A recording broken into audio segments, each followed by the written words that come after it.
Welcome everyone to the Jewish Study Center for tonight's class about Vietnamese, not Vietnamese, Viennese Jews. I don't think Marsha can talk about Vietnam, but anyway, I'm Jerry Garfinkel. I'm the treasurer of the Jewish Study Center, and as such, I tell people that our Zoom classes are all free. All classes are free except on the Latka Hamantash and debate, where we had a lot of expense about food, we did charge. But in general, our classes are free. But we do have expenses, and so we encourage people to make donations of whatever you feel is appropriate. If you want to make a donation, go to our website, www.jewishstudycenter.org, click on donate, and you can donate from your PayPal account or via a credit card, or you can pay by check. And if you click on pay by check, then it'll tell you where to send your check. That's my treasury duties. I'm also the technical director, and as such, I want to tell you that this class is being recorded. And after the class is over, I'm going to cut off the stuff that was before we began, and I'll post everything on YouTube and send an email to all the registered students and tell them where the recording is. It'll be public. Meanwhile, everybody is muted, but we do want your questions and your answers.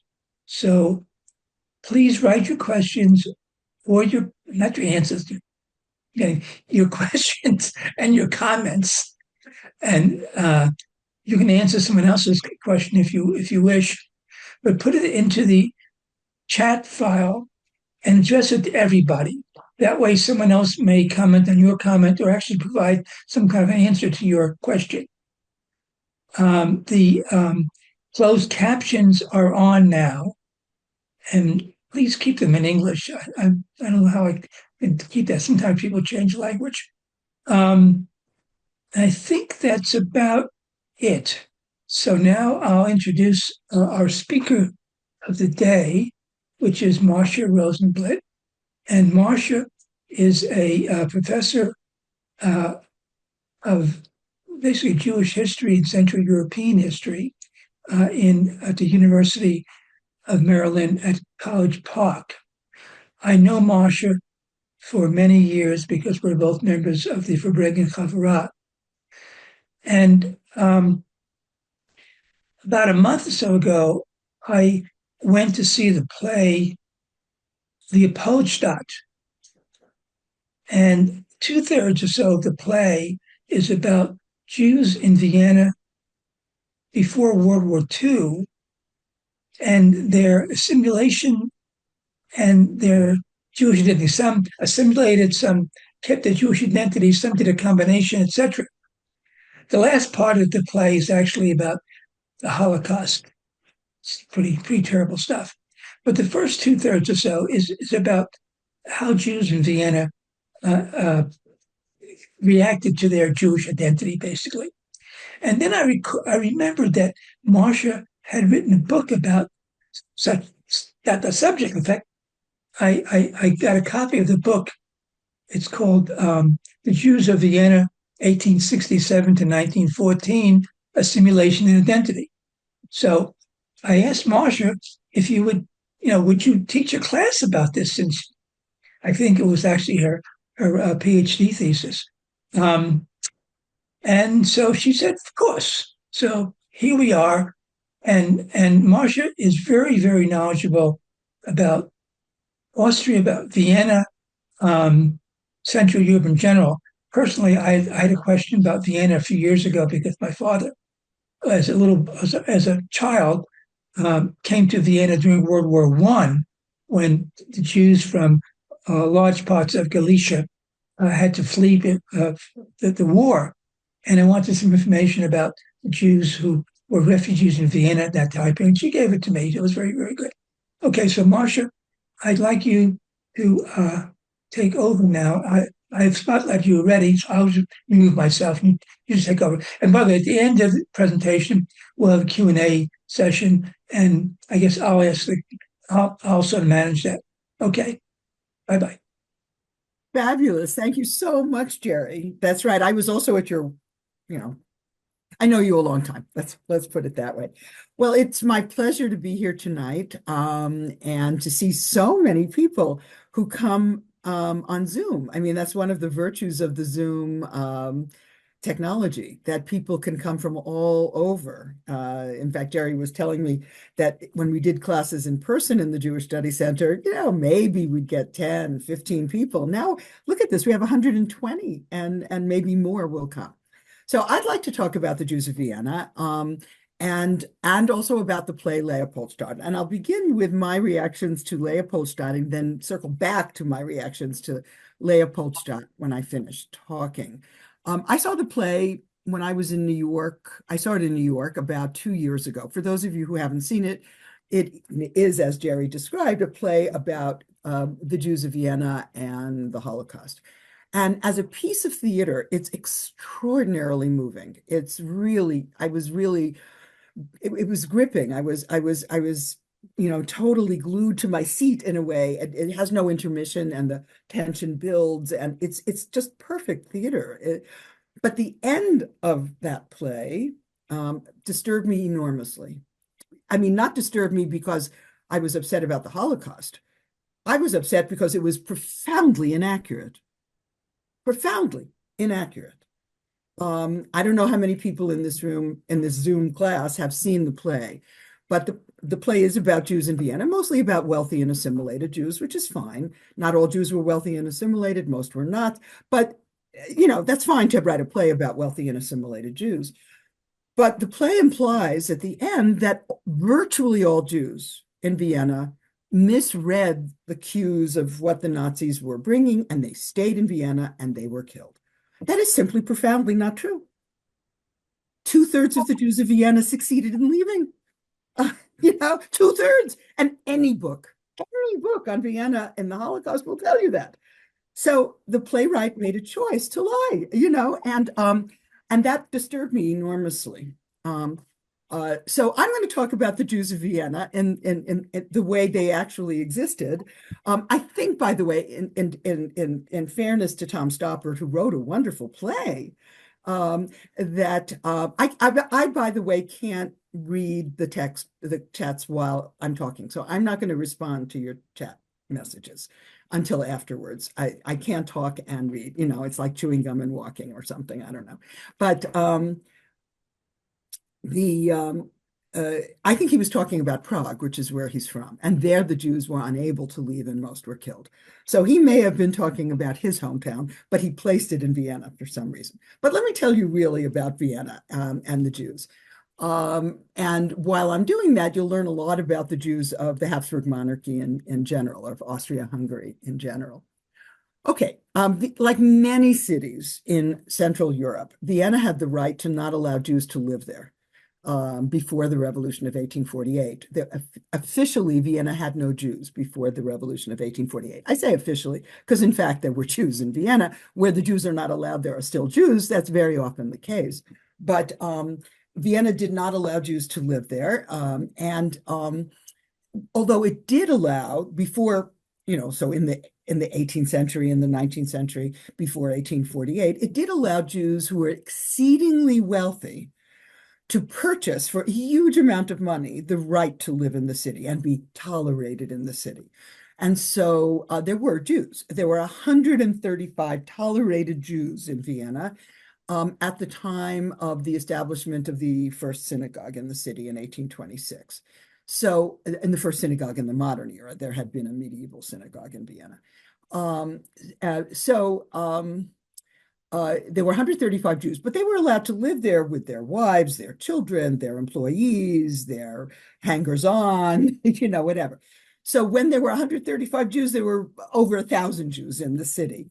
And by the time of the Revolution of 1848, there might have been 4,000 Jews in the city because more Jews had the right of toleration and they had, employees and hangers-on and so forth.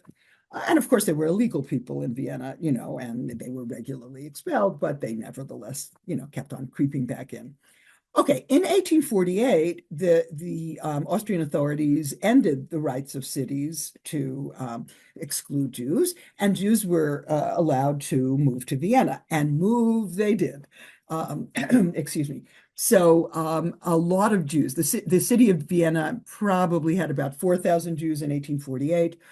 By the end of the 1850s, there were, tens of thousands of Jews. By the end of the 1860s, there were 75,000 Jews. You get the picture. By the eve of World War I, there were about 175,000 Jews in the city. They formed between 8 and 9% of the population of the city. It made Vienna one of the largest Jewish communities in Europe. Not the largest. Budapest was bigger, and Budapest was a bigger percentage. Budapest was about 25% Jewish, so the city was more Jewish than Vienna. And it had more than 175,000 Jews. It had about 200,000 Jews. But it really was a very big city. I mean, we're used to thinking in American terms. New York is the biggest city, the biggest has had and still has the largest Jewish population in the world ever. No questions, no one even close, right? New York is bigger, but New York is not Europe, and in Europe, Jews were a large percentage of the population in many cities, but they weren't a huge number. I mean, Warsaw, which was about a third Jewish, Warsaw had, I don't know, 300,000 Jews. We're not talking about enormous Jewish communities in the European context. But anyway, Jews moved to Vienna, and they moved to Vienna not from other countries, but from other places of this far-flung Habsburg monarchy or Austria-Hungary. They first came from Bohemia and Moravia, provinces to the north of Vienna, which is today the Czech Republic. And a lot of Jews came from Bohemia and Moravia to Vienna in this period. They came by train. It was very easy to get to Vienna from Bohemia and Moravia. It took a couple of hours. It took the same amount of time in 1855 as it does today. I mean, if you go by train. So they came from there and they moved to Vienna. And at the same time, that's mostly the 1850s, the 1860s, 1870s. At the same time, a lot of Jews came from Hungary. Hungary was a part of Austria-Hungary, of course, and Hungary was much bigger than Hungary is today. But they didn't come from all of Hungary. They mostly came from Western Hungary, which is partly today Western Hungary, but it's also partly today Western Slovakia. A lot of Jews came from there. There were major centers of Jewish life there, and they were very close. The city that was known in the 19th century by German speakers and Yiddish speakers as Pressburg, which was known by Hungarian speakers as Pozsony, and which is today called Bratislava, its Slovak name, but it was only given to it in 1919 because no Slovaks lived in that city until 1919. That city is about 20 kilometers from Vienna. We're talking about very close. And they came. Some of them came by boat because they're both on the Danube. But in any case, so they came from Western Hungary. When they came from Hungary, they did not come from areas of Jewish population density in Hungary, in northeastern Hungary, or in southeastern Hungary. Southeastern Hungary, Transylvania, is today in Romania, and northeastern Hungary is today, it's very complicated where it is. It's mostly in Ukraine. Some of it is in Slovakia, and some of it is in Ukraine. But the Jews there were Hasidim for the most part, and the Hasidic Jews did not move. They stayed with their Rebbe, and they didn't move anyplace. So we have a lot of Jews coming to Vienna from Western Hungary and Western Slovakia to Vienna. And that was all also in the 1850s, the 1860s, the 1870s, 80s, in that period. Only beginning in the late 1890s, in the late 19th century, did a large number of Jews from Galicia also migrate to Vienna. Now, Galicia is a piece of territory that Austria incorporated in the end of the 18th century when Poland ceased to exist. Poland had been a large state in Europe, and it ceased to exist at the end of the 18th century, and it was divided by its neighbors. The bulk of it went into Russia, Russian Poland, it was sometimes called, or Congress Poland. Southern Poland came into Austria, and the Austrians called it Galicia. And a little piece went into Prussia, which then became part of Germany. That's the area of Posen and that area of Western Poland. So, but Galicia was this large area, and a lot of Jews started to move to Vienna starting in the 1890s because of poverty and anti-Semitism and so forth in Galicia. Okay, now before I move on to talk about the Jewish community they created, these Jews who came from Bohemia, Moravia, Hungary, and Galicia, let me tell you that there were a lot of Jews in Austria-Hungary. We're talking with the second largest Jewish community in Europe. Russia was the largest. By the end of the 19th century, there were about 5 million Jews in Russia. But Austria-Hungary, by the end of the 19th century, had 2 million Jews. And Germany was much smaller. Germany had 500,000, 600,000, France even smaller, about, it depends on what year you're talking, but maybe 100,000 Jews. England ultimately had 300,000 Jews. So Italy had 80,000 Jews. We're talking about everything else is small, but Austria-Hungary is big. And the centers of Jewish population in Austria-Hungary were Galicia. Galicia had just under 1 million Jews, and Hungary had just over 1 million Jews.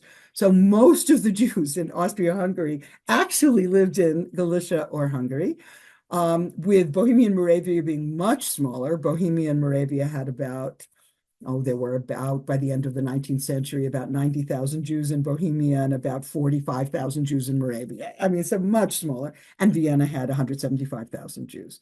So it was an important Jewish community, but it was smaller than the Jewish population centers of Galicia and Hungary. Okay, so these Jews all came to Vienna. Now, why did they come?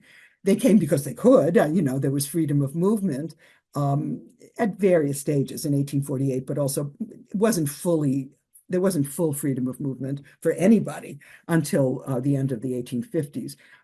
But Jews came because they could. There was freedom of movement, but there was economic opportunity in Vienna, and there was educational opportunity and political opportunity and so forth. So they came to Vienna. They also came because of reasons of anti-Semitism and economic problems and so forth. And so they came, which is why immigrants always move. But so they came to Vienna, and now remember, before, just as a piece of background, that Austria and Hungary separately, but nevertheless, Austria-Hungary in 1867 emancipated its Jews. It gave them full legal equality, absolute, unquestioned, full legal equality. They were equal before the law. They could vote. They could vote to the extent that anyone could vote. But because there was, restrictions on who could vote. But they could go to court and sue people. They had full legal equality, and they used that, right? And they used that to leave their traditional occupations and modernize. So the Jews who came to Vienna, many of them already spoke German. Not all of them, but many of them already spoke German. Now, Yiddish had been the language that all Ashkenazi Jews spoke in the 18th century, all of them, 100%. When they say they didn't, they're lying. They absolutely all spoke Yiddish, from France in the West, through Poland. But in the 19th century, starting at the end of the 18th century, there was a concerted effort in Austria-Hungary to get Jews to learn German and modernize. And that worked in Bohemia and Moravia, but it didn't work in Galicia and Hungary as well. So there are some Jews in Galicia and Hungary who learned German, but in Bohemia and Moravia, they all spoke German. By the middle of the 19th century, all the Jews in Bohemia and Moravia were German speakers, like the Jews in Germany had become German speakers by the same period. So So some of them, the Jews from Bohemia and Moravia, they already spoke German. The Jews from Western Hungary, a lot of them already knew German too. But the Jews from Galicia who came at the end of the 19th century, they were Yiddish speakers who came to Vienna. But in the city, everybody learned German. There was public school education, which was mandatory and well enforced. And so Jews went to public school, and they certainly learned German. So we're dealing with those immigrants were German speakers, and they, were comfortable speaking German. The Galician Jews who came in the late 19th century had to learn German, and they did. I mean, there's no question that they did. Now, what kind of community did they create in Vienna? Well, a large one, but also one which in fact assimilated, right? That is, Jews did learn German, and they did become part of Austro-German society in Vienna, because most people in Vienna spoke German. There were Czech immigrants who spoke Czech, but most people in Vienna spoke German. They learned German, they modernized, they started to dress like other Europeans. If they went to school, so they learned about European culture. They became less religious in Vienna. Most of them, not all of them, but many of them became less religious. So they certainly assimilated. But yet, if you look at the Jews who came to Vienna and lived in the city, one notices certain sociological realities about them. First of all, they tended to occupy a Jewish niche in the economy, right? Most people in Vienna was a government town. It was like Washington, D.C. It was a government town, and a lot of people in the city were bureaucrats. They worked for the government. Jews didn't do that very much, because there was de facto discrimination against Jews. They weren't legally discriminated against, but they were in a de facto way, they were discriminated against working for the civil service. So Jews tended not to do that. On the lower end, Vienna was also an industrial city, not heavy industry, but light industry, right? It produced luxury goods like, embroidered cloth and things like that. It produced clothing, like many cities did in the 19th century. It produced shoes, furniture, things like that. And a lot of the immigrants to the city, but not the Jewish ones, a lot of people in the city worked in the factories, in the brickworks, because there was a huge amount of construction. The city was growing by leaps and bounds. And so they worked as workers in industry, but Jews didn't do that either. This is not New York or Paris or London, where Jews were industrial workers in the garment center mostly, but that's not what Jews did in Vienna. In Vienna, Jews they did several things. One thing they did was they became respectable merchants, right? People in commerce, whether they owned stores or whether they were at higher levels of commerce, with insurance companies, banks, whatever. That was just for a rarefied few. But a lot of Jews were in commerce. In business, so to speak, mostly in small businesses. Some Jews were in industry, owning businesses in industry, like there were Jewish owners of garment center factories, but there weren't a lot of that. This wasn't like New York or London or Paris, where Jews were heavily involved in the garment business. But so some Jews were businessmen. Some Jews were professionals, right? Doctors, lawyers, and so forth. Architects, journalists, and so on. But one of the things I noticed was that in addition to being in commerce and in addition to being in the professions, Jews were what I'd like to call salaried employees in businesses. That is, they were directors and managers at the higher levels. They were salesmen and clerks at medium and lower levels. And that's what Jews did. And that became a kind of Jewish niche in the economy, to be directors, managers, or salesmen and clerks, or things like that, in business enterprises, in private business, not in government business. And that's an interesting phenomenon, and it's very noticeable. That's what they did. And that, I think, became a Jewish niche in the economy, because most Viennese either worked for the government or were workers, or I mean, some were professionals, of course, too, and some were in business too. But the Jews were most likely to be in this employee, salaried employee category. Now, I'll tell you how I know that in a minute. But before I do, let me just say a few things about this. The fact that they were salaried employees made them peculiar, not just because they were different than other Viennese. It meant, if you think about it, that they probably worked on the Sabbath, right? Because Saturday was a regular day of work in Europe and in America then in the 19th and in the first half of the 20th century. So they probably worked on Saturday. So they were probably not so religious. And it probably means that they knew German well and could function in German in that world. It probably meant they dressed like everybody else. In other words, this was all a sign of assimilation. But because it was a Jewish niche in the economy, they mostly worked with other Jews, and they therefore mostly associated with other Jews in the workplace. They didn't work so much with non-Jews. They weren't in the government ministries. They weren't in the factories. They were in businesses, and they probably mostly worked for other Jews. Okay, now how do I know this and everything else I'm going to tell you?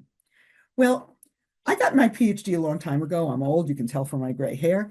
I got my PhD in 1980, which is in fact 45 years ago. And that means that I worked on my dissertation in the 1970s when what was called affectionately cliometrics was popular.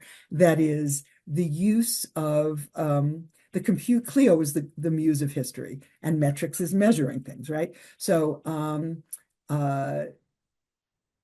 it became popular to use a computer to crunch numbers and to come up with things.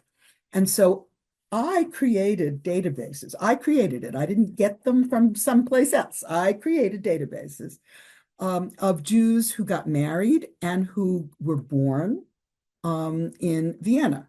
Now, I know who got married and who was born because, of course, we're not dealing with America, right? Which doesn't ask questions about such things on birth records or marriage records. But the Austrians did. Every place in Europe did, except for France and maybe England didn't also. But every place else asked such questions.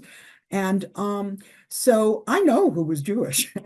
And in fact, it asked the churches, so in the organized Jewish community, in the case of the Jews, to keep Jewish records for the government. So the books of Jewish births and marriages and deaths are just sitting on the shelves at the Jewish community of Vienna. So I did a sample of every fourth Jewish birth and every fourth Jewish marriage. The death records weren't so interesting. In 1870, 1880, 1890, 1900, and 1910. And then I used a computer to crunch the data. So, these are not perfect records because birth records skew to young. But it's everybody. Everybody's born, rich, poor, you're in the birth records. And marriage records also skew a little young, although people do remarry at older ages, But I had all this data, and these records were gorgeous. They were all Jews born, all Jews who were married. It said where the like in the marriage records, it said where the bride was born, where the groom was born, what the groom did for a living, what the bride did for a living, if she worked, where they lived, each of them. And so I had a lot of really interesting data on all these Jews in Vienna. I didn't do a study of intellectuals. I didn't do a study of fancy rich people. I did a study of everybody, all the Jews in Vienna.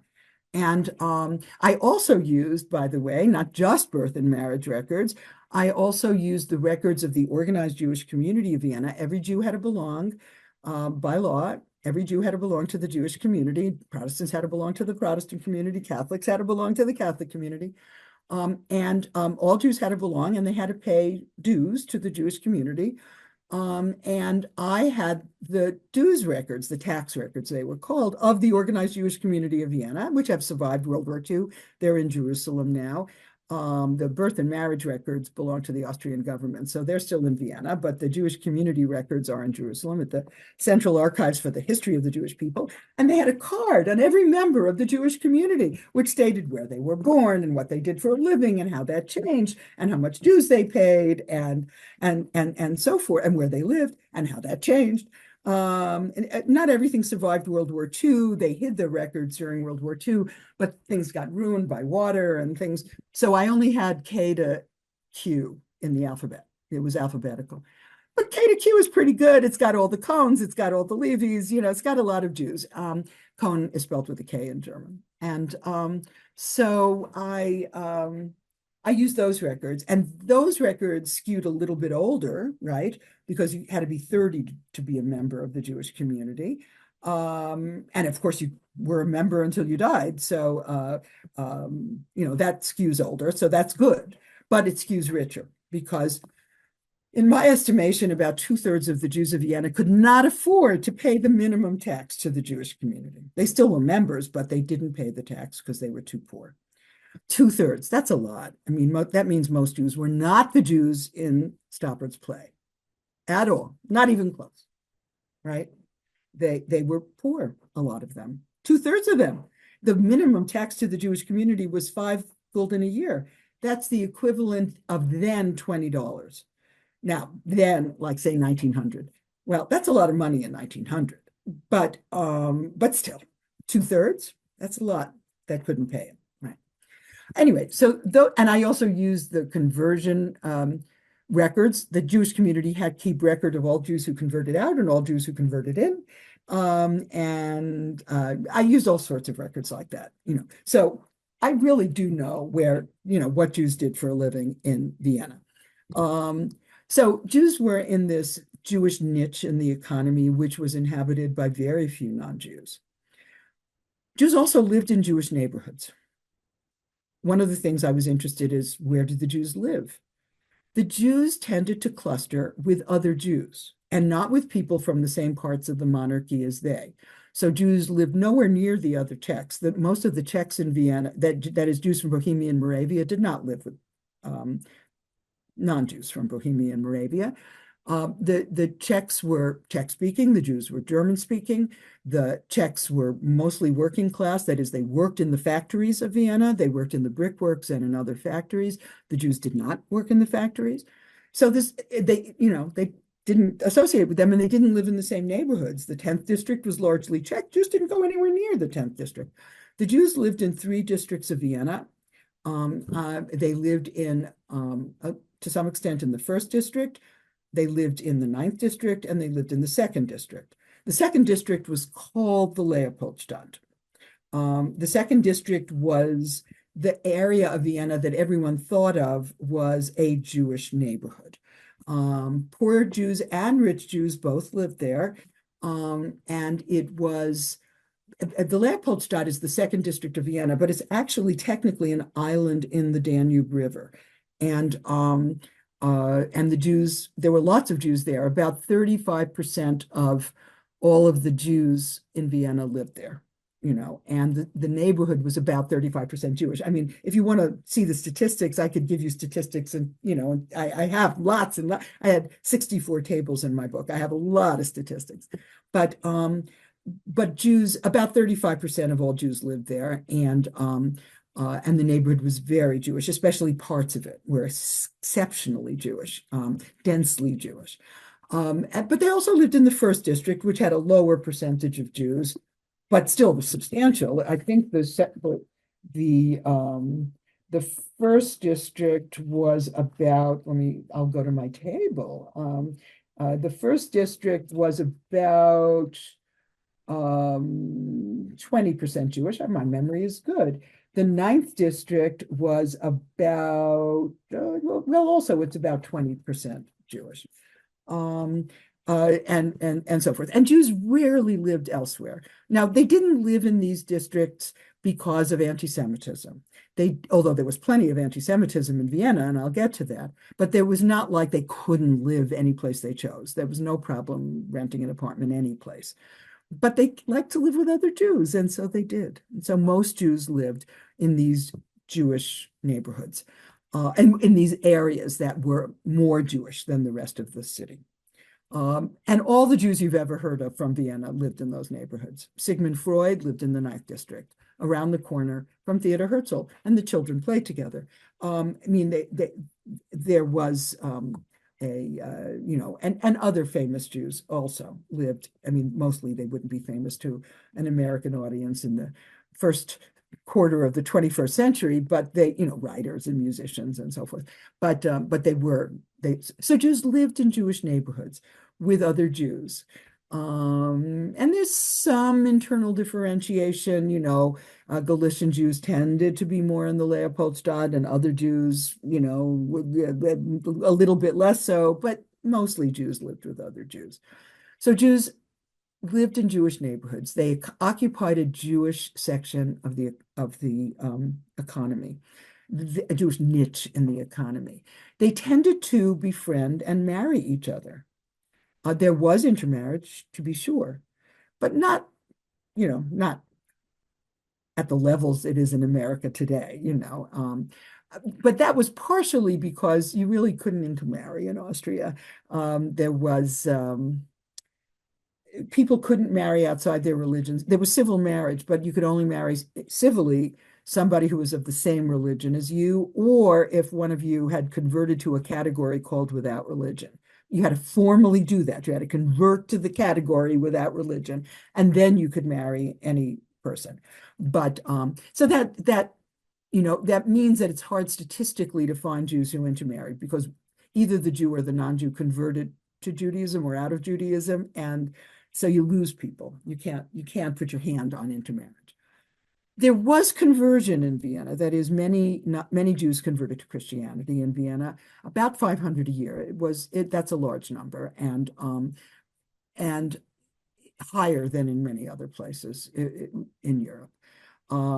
Probably higher because you couldn't intermarry unless you converted. So, people converted more. But it's also because of career reasons, that is, some people who wanted a career in certain fields would convert in order to get it. I mean, some men, obviously, that affected men more than women. So there was intermarriage and conversion. But Jews tended to marry and befriend each other. And they also, and I know that from the memoirs, I don't know that from the statistics, of course. Well, I know the marriage from the statistics, but I don't know the friendship patterns. They also created a huge network of Jewish organizations to sustain Jewish life. Some of those, the organized Jewish community, of course, which established synagogues and Jewish religious services, but also other kinds of organizations, charitable organizations, social organizations, fraternal organizations, all kinds of organizations. So Jews had this very dense Jewish life in Vienna. And I think they created structural barriers to their total assimilation. They did it on purpose. Now, they also did it because of anti-Semitism. This was a very anti-Semitic city. It's an interesting city. I mean, I studied it not because my family is from there. My family are good East European Jews. I'm definitely not Viennese by origins. In fact, I once gave a talk in Florida, and some people came up to me afterwards and they said, when we saw your last name, we thought, what would this Polish Jew know about us? That's what they said to me. But something, they said. So I felt flattered in a backhanded sort of way. But my last name waves a flag. Polish Jew, Anyway, the city was anti-Semitic. There was a great deal of anti-Semitism.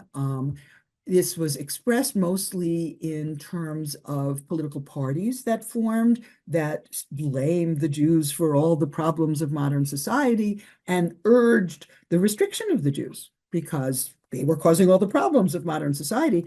And these kinds of parties existed in other places, but they were very successful in Vienna. Especially the Christian Social Party, which was the leading anti-Semitic political party of Vienna. The Christian Social Party won the majority of seats on the Vienna City Council in 1895, and it retained that majority until universal suffrage was introduced in 1919. Vienna has been a socialist city ever since, but in the except for the Nazi period. But so, the city of Vienna is called Red Vienna in Austria because it votes a socialist city government always, ever since there's been universal suffrage. But when I say universal suffrage, I don't just mean that women got the right to vote. Women did get the right to vote, but it's not because of women. It's because the franchise was extended to every man, over 25. Before 1919, only people who paid a certain amount of taxes could vote. So most people didn't vote. That was true in city elections. It wasn't true in the national elections in Austria. All men could vote after 1907 in national elections in Austria. But before that, only, people who paid property had certain property qualifications. But in the city of Vienna, you had to have property qualifications down to 1919. And when there were property qualifications, Jews, there was, this anti-Semitic party. The anti-Semitic party was headed by a man named Karl Lueger, and he was supposed to be mayor of Vienna. For 2 years, the emperor wouldn't confirm him as mayor because he didn't like the idea of an anti-Semite being mayor of Vienna, but he couldn't. He was a constitutional monarch. He had to approve Lueger because Lueger kept on winning the election. I mean, his party kept on winning the election. And so he was mayor of Vienna from 1897 until his death in 1910, and then somebody else from the party was mayor. So this was a very anti-Semitic city, and I'm sure going to City Hall to get paperwork done wasn't pleasant if you were a Jew. But you know what? As I tell my students, city governments don't make the law. They just collect the garbage. That's right. City governments don't make the law. They collect garbage. I mean, they do other things. I'm obviously joking when I say they just collect garbage, but they do things like collect the garbage. And so they didn't have any power to change the law about the Jews. So the Jewish rights were not affected by the fact that an anti-Semitic political party became dominant in the city. But still, it did create an atmosphere of anti-Semitism, and that wasn't pleasant for Jews. So this was an anti-Semitic city. Nevertheless, the Jews felt very comfortable in it. They created their own neighborhoods, to be sure, and they were in their own niche in the economy, and they tended to befriend and marry each other. And they had a raft of Jewish organizations to sustain Jewish life, but they nevertheless, were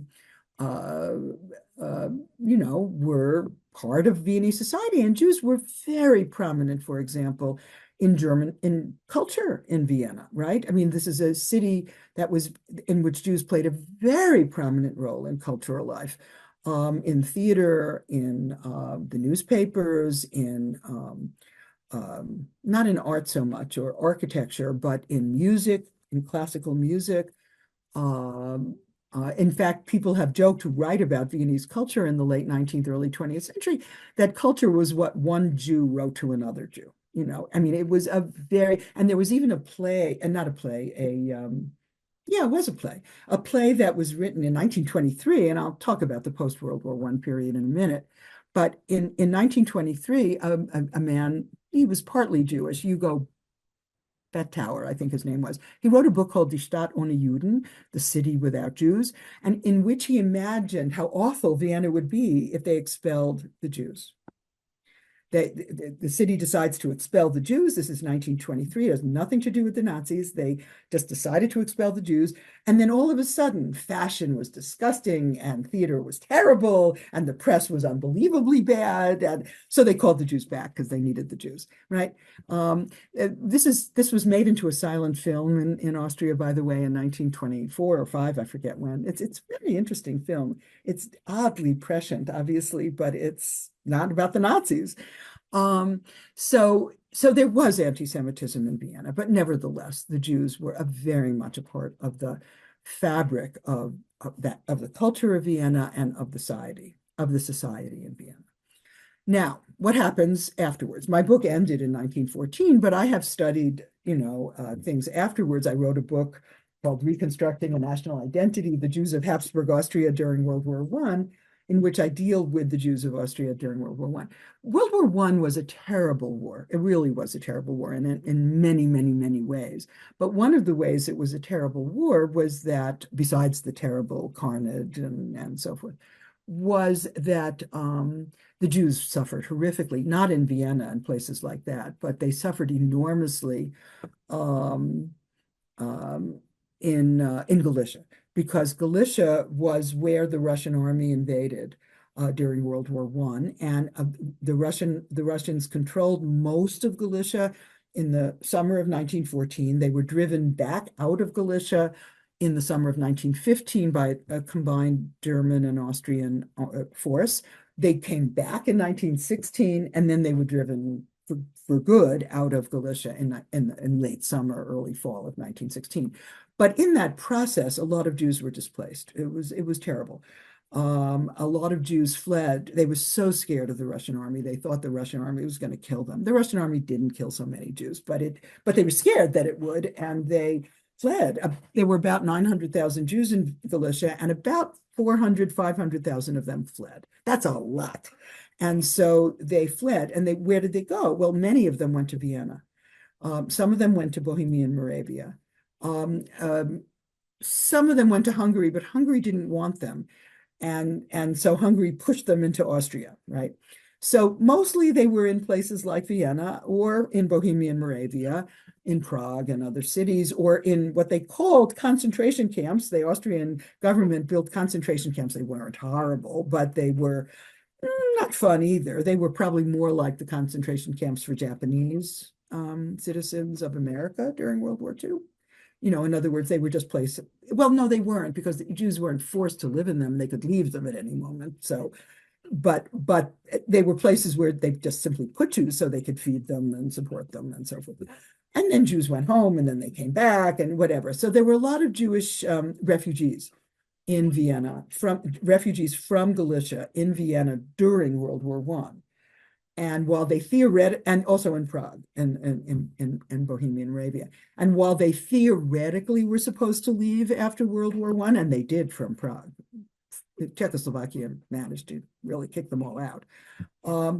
Vienna didn't actually kick them all out. So it said they should leave, but they didn't all leave. Some of them did leave and go to America. They didn't want to go back to Galicia, a lot of them, because Galicia was really ruined by those 2 years of war.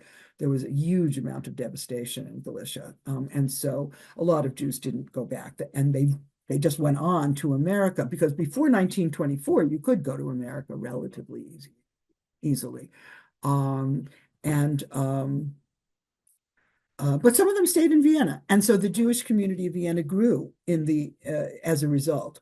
It was in the 1920s and 30s, there were about 200,000 Jews in Vienna. So, so a good number of these Galician refugees, not most of them, but a good number of them did stay in Vienna and become Viennese. But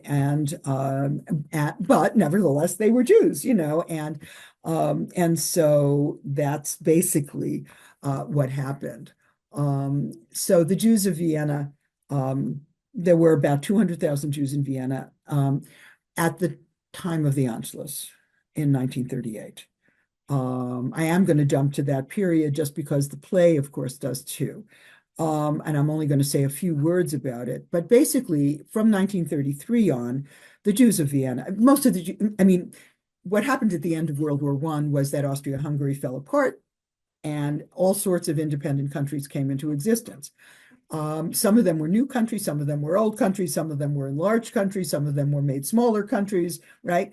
And so what we think of as Austria, the little Austria of today, came into existence, much to the chagrin of most of the people who lived in it, because they thought that Wilson's principle of national self-determination meant that they should be part of Germany. Because they were Germans. They were German speakers, and they were Germans, and they should be part of Germany. But the Allies wouldn't let that happen, and so they had to be a separate country, and they didn't really like it. Czechoslovakia came into existence that united Bohemian Moravia with Slovakia. They had never thought of themselves as being united before, but they were united. Czechoslovakia is an interesting place. I can talk more about it in the Q&A if you want. But the Jews were very different in both parts. The Jews in Bohemia and Moravia were mostly German speakers and modernized. The Jews in Slovakia, some of them were German speakers and modernized. Some of them were Hungarian speakers and modernized, because Slovakia had been the northern counties of Hungary. And some of them were totally traditional Jews who spoke Yiddish, and also German and Hungarian. You know, the notion that you only speak one language is an American stupidity. The people in that part of the world often spoke many languages. The Czechoslovakia came into existence. Of course, Poland came into existence, and all of Galicia went into Poland. Hungary was made much smaller, and the Hungarians seethed with resentment about all the territory that they'd lost. It left what is today Hungary, basically. Slovakia, which was the northern part of Hungary, went into Czechoslovakia. The southeast, Transylvania, went into Romania. The southwest went into Yugoslavia, leaving a very small Hungary. Now, where was I going with that? So the Jews of Vienna were, an important Jewish community. But from 1933 on, they were very nervous about the Nazi takeover of Germany, but they felt secure. They were in a separate country. Now, in 1934, Austria became an authoritarian one-party fascist state in alliance with Nazi Germany. It was called Austrofascism, and the Ständestaat. It doesn't matter what it was called in German, but that country was run by the Christian Social Party, but nevertheless, it didn't do anything terrible to the Jews. And the Jews even supported it because they thought that the alternative, that is Nazi Austria, would be worse. And they were right. Nazi Austria would be and was worse. So they kind of supported the Austro-fascist regime. But in 1938, in March of 1938, as I'm sure many of you know, there was the Anschluss with Germany. It was not a takeover of Austria by Germany, as Austrians like to claim in the post-World War II period. They like to say that they were the first victims of Nazism. That's a total lie. The Anschluss was organized by Austrian Nazis and German Nazis. And this is what Anschluss means. It means, locking together, right? Anschließen is the German verb. This was not a takeover. This was, an agreed upon thing, although the government of Austria didn't like it. The Christian Social Party actually hated it, and they opposed it, but because they didn't like the Nazis, because they were good Catholics and the Nazis were not such good Catholics. So, they didn't like them. But in any case, in Nazi Vienna, obviously the situation worsened, and the Nazis imposed all of the rules and regulations against the Jews that had already been imposed in Germany. And a lot of Jews in Vienna recognized that the situation was untenable and they wanted to get out. And they did. Not all of them, of course. About a third did not get out, but 2/3 did. And not all of the ones who got out got to safety. That's true for Germany as well. A lot of Jews, just ran to France or to Czechoslovakia, and of course, obviously got caught up in Nazi clutches once Germany invaded those countries. They also went to Holland and Belgium and a couple of other places in the West. But of course, some of them did get to safety. They went to South America. They went to the United States. They went to British Mandate Palestine. They went to Shanghai in China. They went lots and lots of places and did get themselves to safety. And then they had to try to create new lives wherever they had gone. I think I'm going to stop talking because I want to leave time for questions. And Jerry had told me to speak till 8 and leave only 15 minutes. But I think this is a good place to stop. And I think you may have very good questions for me that will allow me to say more about the Jews of Vienna. So thank you for letting me talk, and I will answer any of the questions that you may have. Jerry, I think you're going to call on people, but you should unmute yourself. Oh, I should unmute myself. Okay. Well, I've actually taken down some of the questions. You just mentioned where people fled from Vienna, and one person here, Stephen Talbert, said that he fled to India, which I hadn't heard before. Yeah, a little bit. And I know people who fled, well, not from Vienna necessarily, but who fled from the Nazis to Philippines and other places of that nature. So they fled everywhere. I knew, I met one person when I worked in White Sands, New Mexico, who had fled through Asia and then came to the United States through the Pacific. I mean, people went all over the They place. went Um, wherever they could get, wherever they could go. Jews went to Shanghai because in Shanghai, you didn't need a visa. All you had to do was show up. Now you needed money to show up because Shanghai's a little far. You had to take a train to a port on the Mediterranean, and then you had to take a boat that went through the Suez Canal and around Arabia into the Indian Ocean and whatever. It was a long trip. It took several months, and that was the only way to go. But once you got there, you could be there. Jews went to Latin America. They went to British Mandate Palestine. And of course, they went to the United States. They also went to India. You're right. Just because you didn't hear of it, Jerry. I mean, Jews went to Persia, Iran. They went to all sorts of places. A lot of the Jews who went to those places did leave after World War II and come to America. The Shanghai Jews, which were about 10,000 altogether from Germany and Austria. Some were from Russia, but mostly they were from Central Europe. They came to the United States. Um, After mostly some went to Palestine, I suppose, but mostly they went to the United States after World War II. I'm quickly looking. I know somebody has her hand up, and I'll let you call on her, Amy Schussheim. But before she talks, let me just take a quick look at things that are in the chat. Uh, I'm almost done because mostly people just talked about their own families, which is lovely. But could I say something about the post-war situation? Yes, I can. Let me answer that too. I have an impression that the Austrian government was immediately not so friendly. Yes, that is 100. You're right. Your instinct, whoever Thomas is, your instinct is completely correct. After World War II, most Jews who had fled Germany and Austria did not go back because they felt profoundly insulted by the fact that they had been thrown out, and they had made new lives for themselves, whether it was in Israel, what became Israel in 1948, or in America or in Great Britain or wherever. Some Jews returned, but very few, about 2,000 Jews returned out of what had been 200,000 Jews before the war. So we're not talking about a large number. Some of those Jews never actually returned. They had been in hiding during the war in Vienna. But some of them returned, and you mentioned, Thomas, that many were communists or socialists. That's exactly right. Many left-wingers returned because they wanted to rebuild a new democratic, progressive Austria. And so they did go back. Also, many intellectuals went back because they couldn't conceive of writing in another language but German. And so there were people who went back. There's a wonderful new book by Betsy Anthony. She's at the Holocaust Museum about those who went back. And they encountered enormous levels of anti-Jewish hostility. People were annoyed that they had lived. They were annoyed that they had done well in America or Great Britain or even Palestine when they suffered in Austria during the war.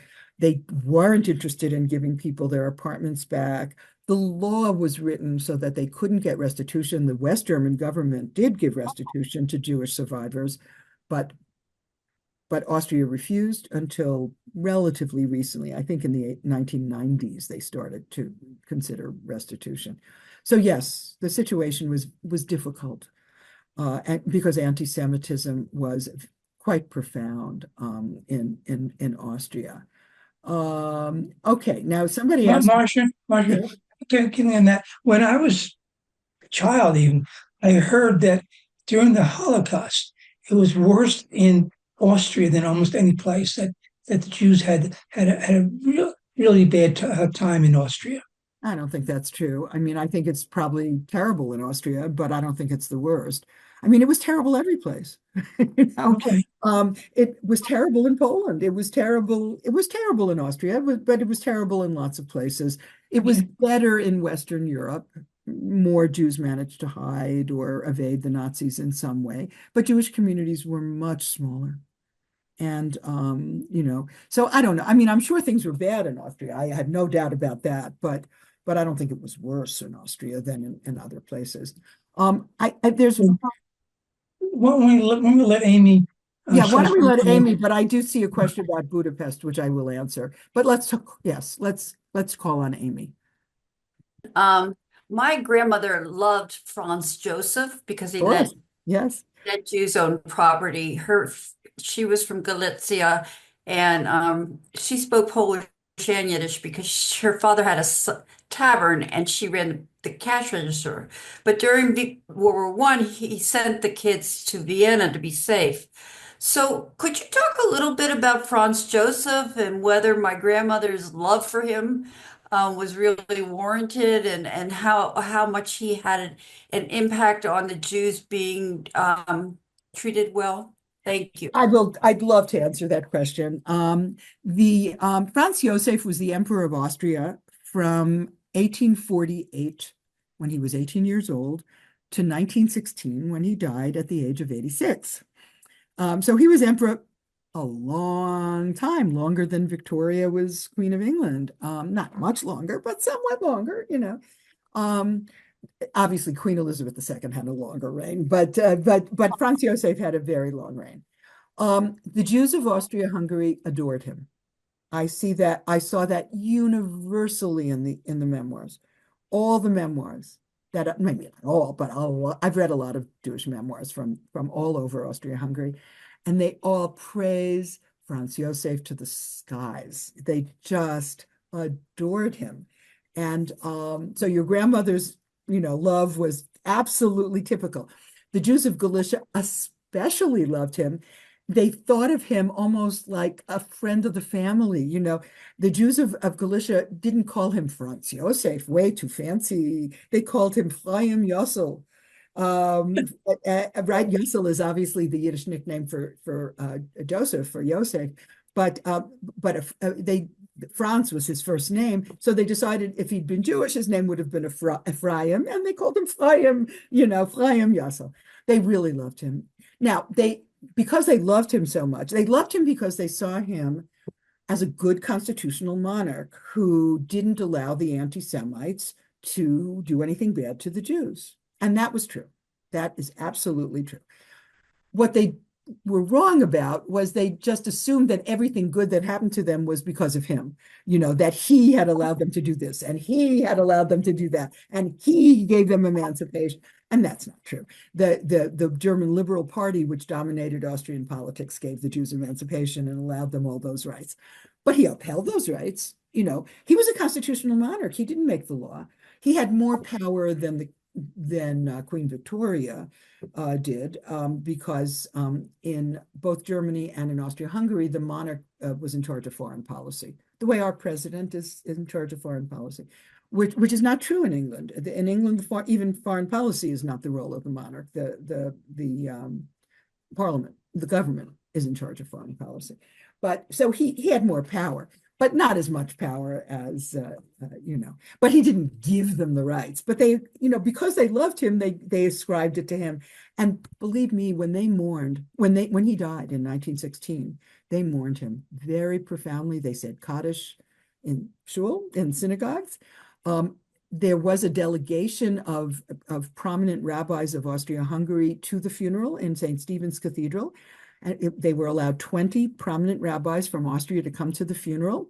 So the chief rabbi of Vienna was there, the chief rabbi of Budapest, the chief rabbi of Prague, and Hasidic rabbis. Could you imagine now Hasidic rabbis going into a church to go to the funeral of somebody? Not on your life.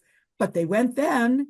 They sat in St. Joseph's Cathedral in their Hasidic garb and went to his funeral to pay their respects to the emperor. So yes, your grandmother loved him for good reason, although not quite as much as she and other Galician Jews gave him more, whatever. They attributed more to him than was true. Let me ask this question about Budapest that somebody asked, because I think it's it's in the chat. And I think it's actually a very interesting question. Why did Budapest have a much larger population of Jews than Vienna? Not before 1848, after 1848. There were no Jews in Pest either, or Buda before, Pest there were Jews in Pest, there were Jews in Buda, because there were Jews every place. But what one historian of American Jews say, the first Jew in a town is never the first Jew in town. There was always a Jew before him. So, there were Jews every place. But no, Budapest only became the biggest Jewish community in Austria-Hungary afterwards. It only was up to 200,000 by World War II. I think that was because Budapest was even more economically dynamic than Vienna. I think that's all. I don't think there's any magic in it. It was just a very dynamic city. And it was certainly not by design of the Hungarian government. Hungarian Jews practiced the same professions as Jews in Austria, except that more of them were industrialists. Interestingly, a lot of them became, coal mine owners and things like that. But it was the Hungarian Jewish population was very mixed. I mean, you had modernized Jews, but you also had Hasidim, and they did different things. A lot of Jews, Amy mentioned that her grandfather owned a tavern. That was very common in Galicia, but it was also common in parts of Hungary, not in Budapest, but in more traditional Jewish communities in Budapest. And what else is there? So I hope I've answered that question. And let me take a look. What else did people ask? My grandfather headed the IKG during the Nazi occupation of Vienna. Oh my God, Lynn, who was your grandfather? Who is your grandfather? Can you unmute yourself? Who is this? I'll put him. Whom are you talking to now? Lynn, I'm not talking to anyone personally. I'm reading. I know. I'm trying to chat. It's in the chat, and it's from Lynn. It says, my grandfather headed the IKG, that's the Jewish community, during Nazi occupation of Vienna. Was it Benjamin Mermelstein? There was no IKG. It would have been some other organization, but they raised money to help Jews emigrate, right? But most countries okay. Like you said, they got 2/3 of the Jews out, but they had to care for those they couldn't. That's exactly right. Ironically, Eichmann raised the exit tax after Kristallnacht, since he blamed it. Yes, that's all right. But who was your grandfather? Let me know. You can put it in. Ephraim Yussel, that's right. My grandfather was a photographer in Vienna and died. No, that's just telling me what he was. Please discuss how the Leopoldstadt ended. It didn't. Oh, how Leopoldstadt ended. The Leopoldstadt ended. The play Leopoldstadt ended with the 3 survivors of this very large extended family coming back, a few years after the war and talking about what happened to their family. And so it ends with saying, they went through the whole family. There were hundreds of members of this family, and they would say, somebody's name, died in Auschwitz, whatever, died in Theresienstadt, died here, died there. Yes, I mean, 1/3 of Viennese Jews did die in those places, but 2/3 didn't. So that's why I didn't like it, right? And now somebody else wrote, according to my mother, she was traced to Auschwitz. I don't know who the she is, but I've seen no evidence of this after searching. I'm not quite sure what you're referring to, but there weren't a lot of good records about, what happened to Jews in Auschwitz. So I'm not surprised. You were saying that there's records of all the Jews, the Jewish community. I know you gave me some references for the welfare of the refugees during World War I. Were the refugees who came to Vienna because of World War I, were they considered part of the Jewish community in Vienna, or they were considered just refugees who were not part of it? That's a good question, Jerry. They were considered refugees. They were not part of the Jewish community, but the Jewish community helped them. Right. The Austrian government gave the refugees a certain amount of money per day, because they were refugees during Austria's war. It wasn't enough to live on. And the Jewish communities, not just Vienna, mobilized to help them, giving them more money, more food, more whatever. So they certainly helped them, grudgingly a little bit, but they helped them. But they weren't part of the Jewish community, because you had to be a resident of Vienna. Once they were residents, okay, they would be part of the Jewish community.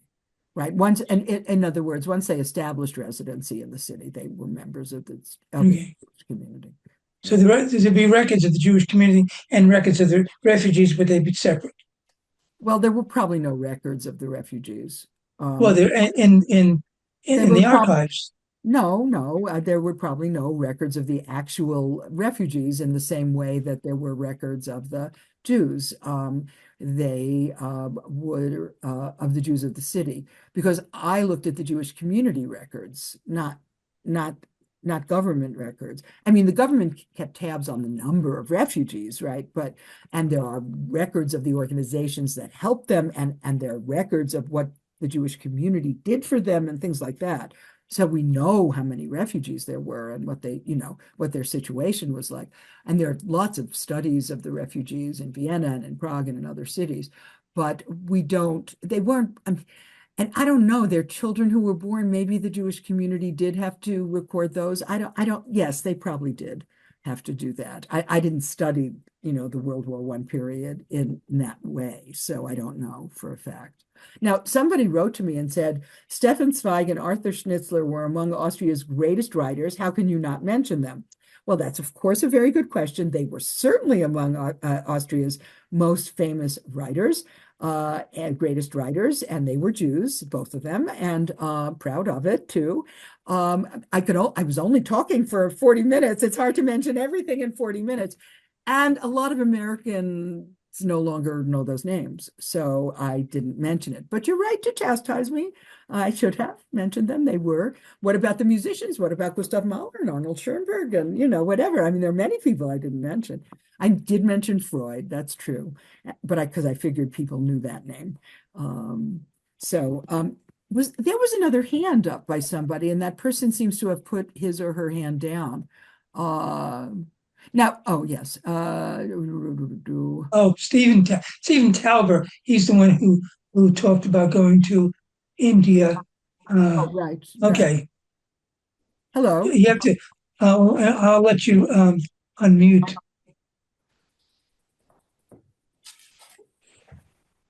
Okay. There you are. I'm unmuted. I was in Vienna when the Nazis marched in. You're a little boy. I was 6 years old at the time. Okay, so you look very well. And we lived in the 3rd district. Yes, there were Jews in the 3rd district too, but less than in the other districts. Both my parents and also my parents-in-law were married in the Stadttempel. Yes, lovely. Which was the only synagogue to survive Kristallnacht. That's right. That's right. Smashed, but not burned. Right. The Maharaja of Bikaner, as his first medical officer, had a German physician who had gotten out from Germany in the 1933 or 4, and he was given the task of hiring the staff for 2 new hospitals which the Maharaja had built. Nice. And he took the occasion to contact the Jewish community in Vienna for recommendations of doctors. And so my father and 2 other physicians, one of them was actually not Jewish, but was a deist, were hired for the Prince Bijay Singhji Memorial General Hospital for Men. That's lovely. There was also a hospital for women next door. And my father was hired as the first surgeon of that hospital. That's lovely. And I have spoken at various times with a historian working at the University of Graz, Margit Franz. I've heard of the name. I don't know her. But yeah. She determined by 2019 that she identified 2,000 Austrian Jews who made it to British India. Absolutely. And there is a historian who's an American woman who's of German origin. I mean, her parents were German Jews, not Austrian, but German Jews, who's working on Jews who went to strange places like India and Iran and other places, because her parents did. Her parents went from Germany. They weren't married. They met. I think they met in India. I think her mother first went to Iran and then she went to India. Her father went straight to India. He was also a professional of some sort that had been recruited. I don't think he was a doctor, but he was a professional of some sort. And it's so interesting And these were very unusual places, but Jews went any place that they could get permission to. Did you grow up in India and then you left? You had there's a Britishness in your voice. Formal schooling in Simla up in the Himalayas. Right. And I was 9 when we came to the United States. Oh, so you were mostly raised in America, right? My wife's family left Vienna, I think it was 9 days before us. Joseph Lowe. Okay, yeah. Years later, arrived in the United States 8 days before us. Yeah. That is so wonderful. And where in America did you live? We originally New York, then Springfield, Massachusetts. Then I went off to college, and when I got married, we lived in Northampton initially, and then Lexington, where I still live in the same house for the past 40 odd years. That's a wonderful story. I love that. I really do. And it proves one of the things I mentioned, that Jews who did go to these odder places like India or wherever, Shanghai, they went to America after the war, as your family did, right? Because I was going to ask you if you went to England first, but you obviously went to India. So, but it's and through the Suez Canal. Right. That's through the Suez Canal, exactly. Now, Lynn, I read your chat. Would you put in chat? Your grandfather was Joseph Löwenherz, who was in fact a head of the the Jewish community in Vienna after the Anschluss and so forth. So when did your family come to? Our grandparents, it's actually me. Oh, I see. It says Lynn, but it's not. It's a man. You look like a man, but I wasn't going to say anything.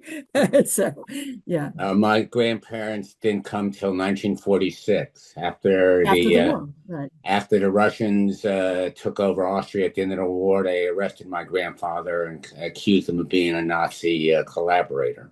Right. I know. He never got convicted of. Yeah. Right. My mother and her brother were both left in March of 1938, right after the Anschluss. Right. And as far as getting Jews out of Germany, by October 1941, the Nazis stopped all immigration. Right. The immigration ended a little bit before America entered the war, and it ended because the Nazis had changed their mind. I guess I want to clarify, it was not easy for Jews to leave. They had to they basically had to give all their possessions away. Oh, absolutely. Pay the tax to leave. Then they had to find a country that was willing to take them, which is also not easy, including the United States. I know. It was very hard. I mean, German policy was that the Jews should leave, but they didn't make it easy. You're 100% right. And it was certainly very hard to get a visa. But even on the German-Austrian side, it was hard. They had to give up their belongings. They had to pay a lot of money, and so forth. There's no question. Mindy, you have your hand up.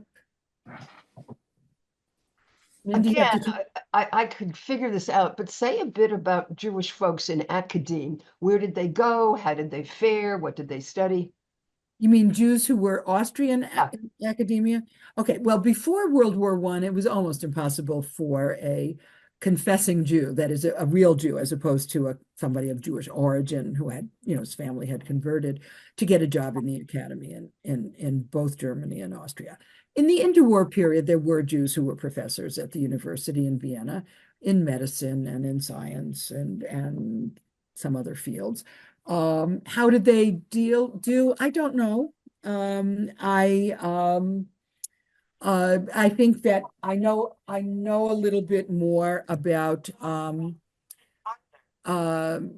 I know a little bit more. I have to hang up this phone because it's going to annoy me. It's a friend who's calling, but I don't want to talk right now. Oh, stop it. Okay. So I don't trace individuals. I do know that that in general, Jewish academicians, whether in Germany or in Austria, some of them got jobs in American universities, and some of them got jobs in small colleges, including historically Black colleges in the United States. and some of them didn't get jobs. You know, I don't know. I can't answer your question more. I really was interested in students. How did they fare studying in the universities? Well, as you probably know, in 1933 in Germany, the Nazis established an anti-Jewish quota. So Jews were essentially thrown out of the university in Germany. Now that didn't happen in Austria until the Anschluss in 1938. But then they were thrown out too. And they came to America, and some of them attended schools and some of them didn't. They took jobs. You know, it really varied in terms of what they did and where they went. It depended on their age too. Um, you know, some of them were young enough that it was no problem. Or if they lived in New York, they could go to City College for free, you know. Others, if they lived in other cities, had a harder time, you know, but some did. I mean, I think if you were young enough to be in school, I think you fared fairly well in the United States, whether you were Austrian or German. I think you're talking about the professors who had to leave because of Nazis. I think Edward R. Murrow was who tried to find a lot of jobs for professors in this country. Who did? I'm sorry, I didn't hear who. Edward R. Murrow, I think, I still was didn't involved hear. with that. Can you Edward, the journalist Edward R. Murrow. He was involved in a committee that helped Jews. I don't know if he personally helped Jews, but he was certainly involved, very deeply involved in committees. There were committees that try to help Jews find jobs in academia or in the professions. Absolutely. And Edward R. Murrow was involved. But also other people were involved, and the Quakers were involved, and you know, there were attempts to help Jews. Absolutely. It looks like somebody named Anita Ehrenfried has her hand up, so why don't I call on her? Hi. I was the one who wrote my grandfather was a photographer in Vienna. He and his younger son died, and it was just my dad and his mother. My dad had a sponsor in the US, and he came after the Anschluss when he was a teenager. He came here, he was drafted into the army, he met my mother, but he became a computing pioneer. He did his undergrad degree, his master's and his doctorate at U of M in math, because there was no doctorate in computing in the late 50s and 60s. But he became a pioneer in computing in this country and lived here for 30 years till he died of leukemia at 47. But my mother claimed that his mother, when he came to the US, left Vienna, where she married in the most religious shul and had lived with him and his brother and his dad, and that she died in Auschwitz. But I have been able to find no indication of that. And someone from Buenos Aires wrote me and said that in Torda, either she's buried in the Jewish cemetery or there's a memorial to her there, and I have yet to get there. Aronson has no indication of her. I haven't found anything saying what happened to her. I don't think you will find any indication of what happened to anyone, any Jew who was taken to Auschwitz and gassed. If she was. But the question is, if there's at least a memorial to her in Torda, in Romania, in Transylvania, then either I heard she went back to Torda when my dad came to this country. And it was already after the Anschluss. It was like 41. Well, if she went to Torda, she might have died there, because in Romania was a weird place during the Holocaust. Right. As you know, I can see by your nodding. Romania was an ally of Nazi Germany, and it never stopped being an ally. It was never occupied by Nazi Germany. And Romania developed this notion that it's the Jews in the historic heartland of Romania, which is like around Bucharest. Yeah. You know, that is Wallachia, Moldavia, you know, they were okay. And they refused to let them be deported. And so they mostly survived. Other Jews, however, were fair game. Now, they didn't deport them to the Nazi system of killing Jews, you know. I don't think they went into Transylvania till like they went into Budapest, like 44. They certainly were in Hungary, but Transylvania was in Romania. It wasn't in Hungary. It was in an ally. It was an independent country.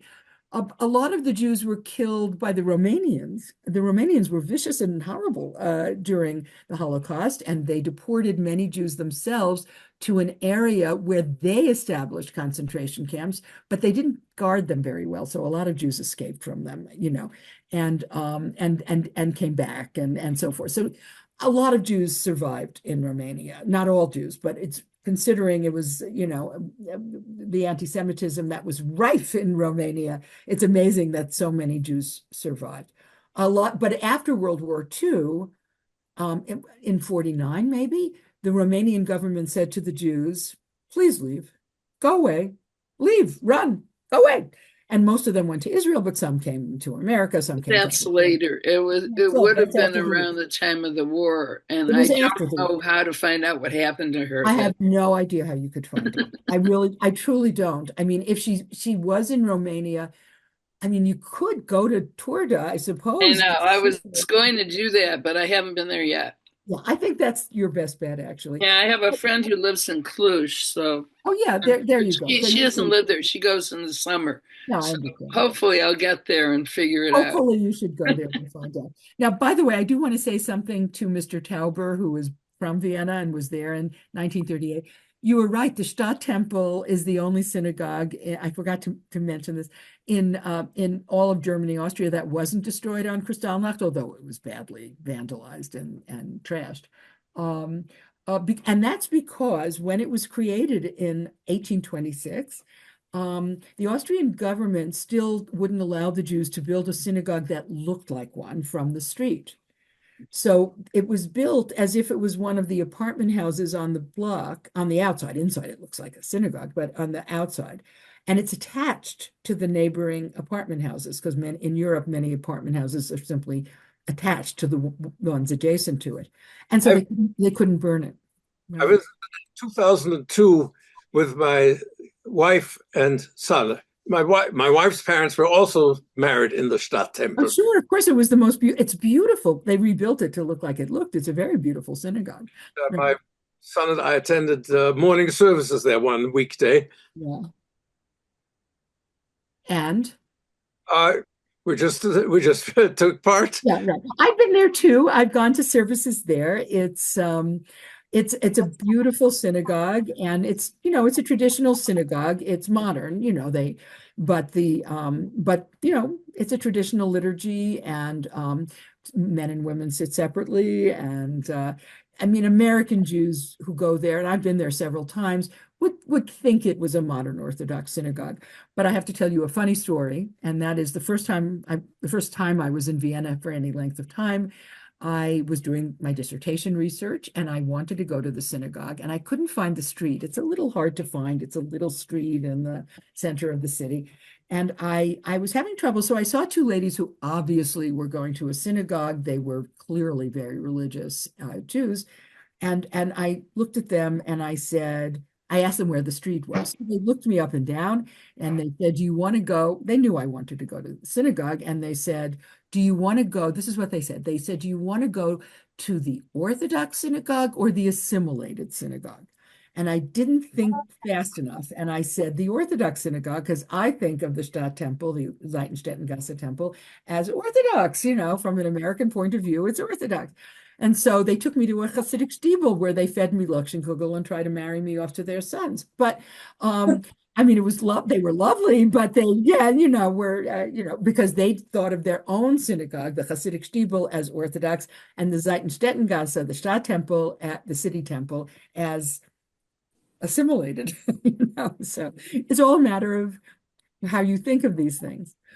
Okay, Mindy, I guess you've got your hand up. I know, Jerry, you said you'd call on people, but I'm so used to being a teacher. I'm a natural at it. Yeah, Marsha, again, back to academe. What about the Jewish students throughout the Austro-Hungarian Empire? What about entry to universities? Did they study? What did they study? Were they welcomed? Were they seen as... Totally.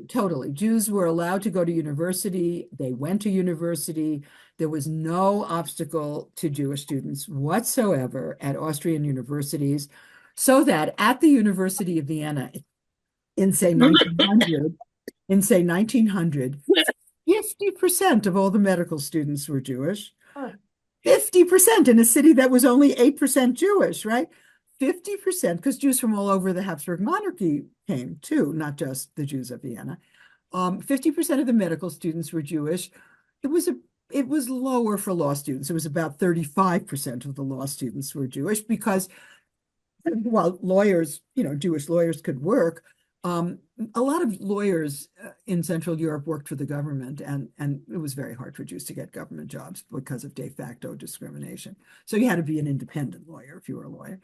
And 20% of the students in philosophy, which was everything else except for medicine and law, were Jews. So Jews were at the universities, and they attended there weren't not that many universities. There was a university in Vienna, and there was also the technical university, and Jews were there too. Technical meaning art, engineers and architects. There was a university in Prague, the Charles University, the first German university in Europe, which split into German and Czech divisions in 1880.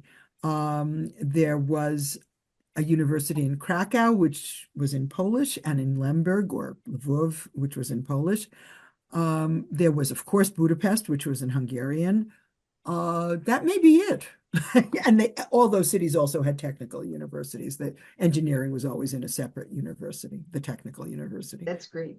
But Jews were able to be students, no question. That was not a problem at all in Austrian universities. I mean, obviously not with Nazification, then they were thrown out of the university, but before the Nazi period, they had no trouble. I think somebody, Marsha, mentioned in the chat in relationship to the previous question, have you tried the Mewish, MEWISH cemetery database? I'm not sure what that is. I know there's cemetery database for Europe for the. I have to tell you guys, I don't do genealogy. I don't trace individual people by name. I just don't do that. I'm a historian. I'm interested in what the community as a whole is doing. And I, of course, had individuals in my database, and I have their names, but I don't care about their names. I'm not tracing individuals. So I don't know about these sources that many of you have mentioned in the text. And I know that people interested in doing genealogical research use those databases, and that's great. It's just not what I did. So I don't know very much about them. And I don't know, what is the name of that cemetery database that you mentioned? Well, in chat, it says MEWISH. I know that I've used the one in Europe. I'm not sure if that's that one. Somebody is spelling it wrong because they wouldn't be. But there are cemetery databases for Jewish cemeteries. And cemeteries are very interesting. I mean, I have gone to the Jewish cemetery in Vienna, which is a section of the general cemetery. Yeah, far away. Yeah, and it's quite interesting. But of course, a lot of the gravestones, everybody's dead. So the gravestones are, there are no stones. Or there are no stones, or yeah, that's right. So and I've gone in Prague. Obviously, the the old Jewish cemetery is a complicated mess, but the new Jewish cemetery out in the outer parts of Prague it's not new as in yesterday, but it's new from the 19th century. It's interesting too, but I don't know. And most Jewish cemeteries survived World War II. You can look at Jewish cemeteries. Not all Jewish cemeteries did, but many did. Mark, there are groups, by the way, that are trying to, renovate cemeteries. I know in Buchach, there was a group there when I was visiting. Yes, absolutely, and that's true in Vienna as well. Absolutely. Okay. Non-Jews who come and clean up. Mark Black has got his hand up. Yeah. Right. Hi, I have a question. I put in the chat. The Jewish kids before college, did they go to Jewish operated schools or the public schools? And also, were any teachers Jewish, or was that considered civil service? That's civil service. You're right. That's a good instinct you have. Let me answer about the students first. In Vienna, before the Nazi period, Jews mostly went to the public schools. Right, they mostly went to the public schools. If they wanted a more intense Jewish education as well, they would go to some supplementary schools that were more intense than others, but they mostly went to the public schools. In the Nazi period, the Jewish community established a Jewish school for children that operated at the high school and at the elementary school level. It was named after Tzvi Peretz Chayes, who was the chief rabbi of Vienna from 1928 until his early death in the early 30s. But so it was named for him as the Chayes Real Gymnasium, that was the high school, so Jews did in the Nazi period go to. Brother went to the Chayes Gymnasium for the months before we left Vienna. That's exactly right. That's right. And Esther Tickton, who was a wonderful member for Brangen, but who's from Vienna, she went to the Chayes Gymnasium as well, right, in the months before they left. They left I'm not sure if they left in 39. I think they left in 39 from Vienna. And her parents, she was a kid. She was 12 or 13 or something when she left. So, right. So in the Nazi period, Jews went. I mean, in Germany, where the Jews had more time for this, they established a whole raft of Jewish schools, and 60% of Jewish children attended Jewish school in the Nazi period, but not before. Before that, except for the Orthodox, who did have their own Jewish schools, they mostly attended public school. So, and now you asked me another question, teachers. Yes, teachers, it was very hard for Jews to get jobs as teachers. That was civil service. And unlike in America, where being a teacher became an important vehicle for Jewish professionals, especially women, but also men, not just women. But that was not true in Central Europe. There were some Jewish teachers. It's not like there were none, but there weren't a lot. So Jewish women who went to university didn't become teachers. They became doctors, which is very interesting, because Jewish women, all you have to do to be a doctor is hang up, well, you have to go to school, and so forth. You have to be trained. But afterwards, you just hang up your shingle and hope people come and see you, So Jewish women were doctors. There were a lot of Jewish female medical students not a lot as compared to men, but, that's what they studied. This has been well studied. There's a book by a woman named Harriet Friedenreich on the first generation of university-educated Jewish women in both Germany and Austria. And she talks about this at length. So, by the way, Marsha, I think it wasn't always that easy in this country for Jewish women to become teachers. I know that the lady who wrote the book, Up the Down Staircase, I forget her name, she was Shalom Aleicham's granddaughter. Yeah, I forgot. Yeah, she had a great deal of problems. Bella Kaufman. Bella Kaufman, that's right. Bella Kaufman. And I know that in the little, almost one-room schoolhouse I went to in kindergarten and stuff, there was a Jewish woman who was teaching, but she left because of anti-Semitism. But you didn't grow up in New York City, so there were problems even in this country, so.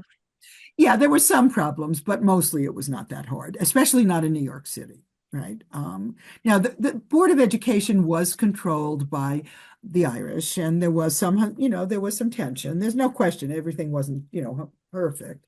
And Belle Kaufman does talk about, is she the one who talks about it, or somebody else talks about it? No, never mind. There's some interviews with her, some written interviews with her about that. Yeah, no, I mean, it wasn't perfect, but it was still better than in Europe. It's very hard. I mean, and right. So there was a question earlier on about your database. Now, I mean, I love these, the various tables you have in your book. But I have 64 tables, yes. The question was whether your databases have been given to somewhere where people can use them, like the Central Archives in Jerusalem or other places. That's a wonderful question, Jerry. I love that question. And the answer is no. It's sitting in my closet, and that's because I can't give the database. No machine now could possibly read it. It has to do with technological change. What I did was I created a code book, and I coded everything, and I wrote out the code on Fortran sheets. Do you remember Fortran paper? Oh, of course you do. I did Fortran, sure. And then it was key punched. I still have the key punch cards, but there isn't a machine who could read that. maybe at the Smithsonian Well, there Museum. probably are machines somewhere. Yeah, but probably the cards, being 40 odd years old, are warped. They're sitting in my office. The cards are in my office at the University of Maryland. The Fortran sheets are in my closet in my study. So I have the material, but I can't give it to anybody. You're right. That's a shame. I could give it to some. I mean, I spent a lot of time and a lot of effort, getting this database together. And I analyzed it very thoroughly, and the results of that analysis are in my book. But I don't think there are machines. I mean, yes, maybe you could find a machine someplace that could read it and convert it, but I think it would be hard, and I'm not sure anybody's willing to do it. Another question. We all know, well, you've mentioned, and I know from my personal family stuff, that during World War I, many Jews from Galicia went to Vienna. But in your book, you talk about there are a lot of Jews who came to Vienna before World War I, sort of towards the end of the 19th century. Why did so many Jews from Galicia move to Vienna prior to World War I?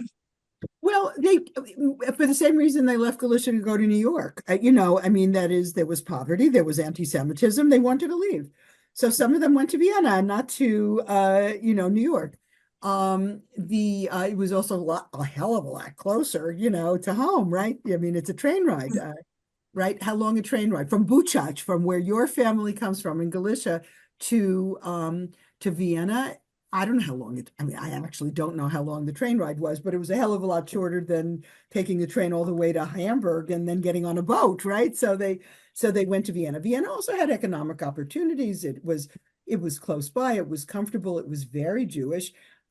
It's true that the Kultusgemeinde, the Jewish religious community, had these fancy synagogues, and Galician Jews probably didn't want to go to those fancy synagogues, but they had their own synagogues.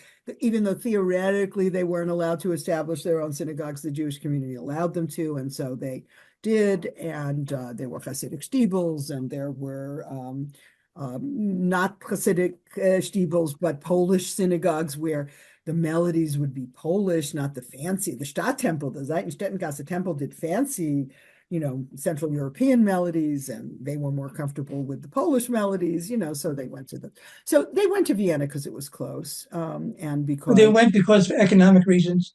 Is that what you're saying? The same reasons that they went to America. They went for economic reasons and because of anti-Semitism, right? There was anti-Semitism in Galicia, and many Jews left, because of anti-Semitism, which put pressure. I mean, for example, the anti-Semites wanted the Polish peasants to establish their own cooperatives so they wouldn't have to go to Jewish merchants, and that hurt the Jewish merchants. And so, or they wanted, the anti-Semites also had campaigns against alcoholism, which was rife among the peasants. And they blamed the Jews because the Jews totally dominated the liquor business, and they from production to sale, and all the taverns were not owned, technically the nobility owned everything, but the Jews leased the right to run it from the nobility. And so the taverns were Jewish, and so there were peasants who decided not to go to the Jewish-owned taverns, and that hurt the tavern owners. So anti-Semitism exacerbated economic problems. Galicia was a very poor area of the Habsburg monarchy. It was probably the poorest area of Austria-Hungary. There were rich people in it, in the big cities like Krakow or Lemberg, Lvov, Lviv. I mean, most cities had 2 names or 3 names. So depending on which group is in charge is how you refer to the city. So anyway, right. By the way, somebody in the thing, somebody asked about if gymnasium means high school. And the answer is yes, but it's actually a little more complicated. Gymnasium started in what we think of as the 5th grade, and it went through the 12th grade. So it really is essentially late elementary school, middle school, high school. It's everything, right? It's 8 years. You go to gymnasium for 8 years. There's not a separate there's a separate elementary school. Now, not everybody went to gymnasium, and if you didn't go to gymnasium, you went to what was called a Bürgerschule, which just means a citizen's school. And that got you from the 5th grade to the 8th grade, so you got an 8th grade education if you didn't go to gymnasium. But gymnasium was more complicated. Gymnasium was very elite. It was free, but it was only for the elite because you know what kind of education it offered. It offered 8 years of Latin and 5 years of Greek and also German, of course, and history and literature and, some math and science, a little bit, not as much as we would think normal, but some math and science, and a foreign language, usually French, sometimes English. So they learned a lot. This is not, for the faint-hearted. But it was a very humanistic education, not a scientific or math education. There were also high schools that were called Realschulen, which emphasized science and math and not Greek and Latin, and instead foreign languages. They learned English and French better than they did at gymnasium. But anyone who wanted to go to university, which means if you wanted to be a doctor, you had to go to gymnasium. Not now, but in the 19th century. And so somebody like Sigmund Freud went to gymnasium. He didn't go to the Realschule. So he knew Latin and Greek, right? So I think we should close it because we're supposed to end 30 minutes ago. And people are leaving us. We went down from 120 something to now 74. Right. What's going to happen? I certainly want to thank you for going to all the stuff. I'm going to, as I said earlier, I will cut down the recording from stuff that happened before we actually began, post it on YouTube.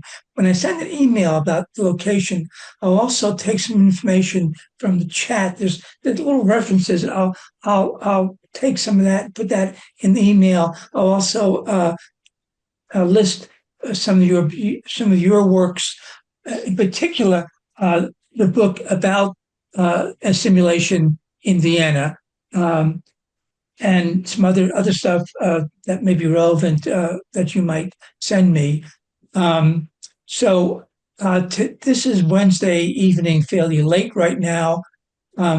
Expect the email about where the recording is probably on Friday. I mean, people actually can register for this class even tomorrow, because I know some people learn about it and say, hey, I want to see the recording. So anyone who's registered will get the email about where the recording is.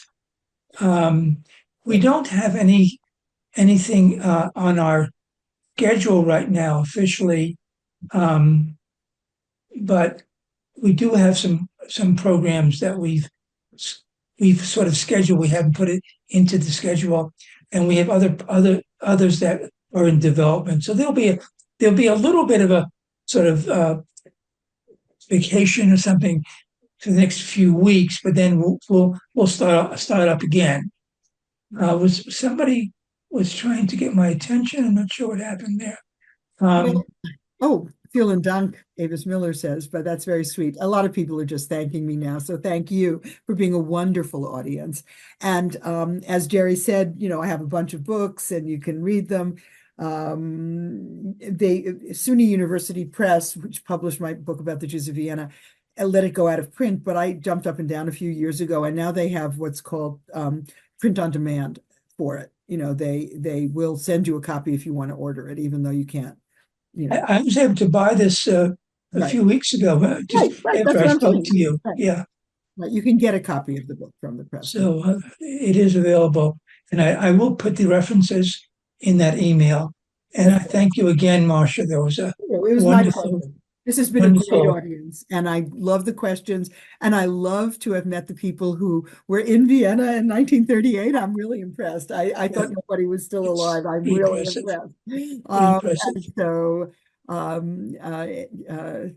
And by the way, would you mind if I got in touch with you, Herr Tauber? Please do so.